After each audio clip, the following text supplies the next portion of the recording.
Welcome to Divya cooking channel. ఈరోజు మన వీడియోలో పన్నీర్ రోస్ట్ రెసిపీ ఎలా ప్రిపేర్ చేయాలో చూసేద్దామండి. చాలా టేస్టీగా ఉంటుంది. చూసారా, చూడడానికి కూడా ఎంత ఎమ్మీగా ఉందో. పిల్లలైతే చాలా ఇష్టంగా తింటారు. మీరు కూడా ఖచ్చితంగా ట్రై చేయండి. ముందుగా ఒక బౌల్లోకి పన్నీర్ పీసెస్ని తీసుకొని అందులో 1 స్పూన్ వరకు సాల్ట్ వేసుకోవాలి. అలాగే 1 స్పూన్ వరకు కారం, 1 స్పూన్ వరకు ధనియాల పొడి, 1 స్పూన్ వరకు అల్లం వెల్లుల్లి పేస్ట్, 1 స్పూన్ వరకు గరం మసాలా వేసుకొని పన్నీర్కి మొత్తం పట్టేలాగా కలుపుకున్న తర్వాత 5 మినిట్స్ పాటు పక్కన పెట్టుకోండి.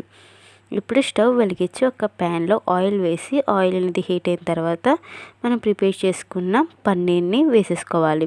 అలా పన్నీర్ పీసెస్ అన్నీ ఒకటొకటిగా యాడ్ చేసుకుంటూ లో టు మీడియం ఫ్లేమ్లో 10 మినిట్స్ పాటు ఫ్రై అయ్యాక మరోవైపు టర్న్ చేసుకోండి. అలా లైట్ గోల్డెన్ కలర్ వచ్చిన తర్వాత ఒక ప్లేట్లోకి సర్వ్ చేసుకోండి. అంతేనండి, పన్నీర్ రోస్ట్ రెసిపీ రెడీ అండి. మీకు కనుక వీడియో నచ్చితే లైక్ చేయండి, మన ఛానల్ని సబ్స్క్రైబ్ చేసుకోండి. మీరు ఎప్పుడైనా ట్రై చేసి ఉంటే కామెంట్ చేయండి.